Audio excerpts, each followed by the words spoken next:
Hey, I'm Skylar. Recently my email seems to have been a little bit wonky as far as push notifications go. Sometimes I'm getting them, sometimes I'm not. So I thought it's a common problem, so let's go in and take a look at it together. In order to look at notifications in general for iPhone, I want to go to Settings. And from Settings, tap on Notifications. Inside Notifications you see, all of these apps that are in Notification Center. And here's what I find with Mail. It's not in Notification Center. Now, I do get badges and alerts from VIPs, but let's tap here. So I see 5 unread items, iCloud, badges and banners. See new mail sound. Okay, so I'm not getting mail sounds, but I am getting push notifications.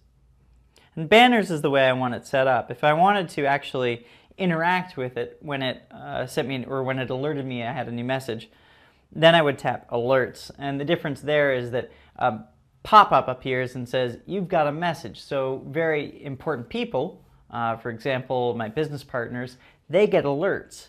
But for things like the Portland Museum of Art, to whom I subscribe as a member, I just use banners because that way I don't actually have to tap on anything when it comes up. It just shows me at the top of the screen that I've got a new email. So that is actually how I want it set up. And the badge app icon shows me how many emails I've got waiting. I could also set up a sound if I wanted to, but that's actually the thing I really don't want. So that is a basic overview of how to tailor notifications specifically for you.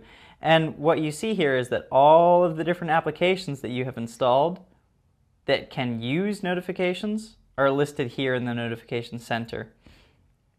So for example, Vine, I never use that, so I'm just going to turn it off. And now it won't send me push notifications at all. Same thing with Instagram. I don't really want push notifications from that. And so on and so forth. You get the idea. Thanks for watching.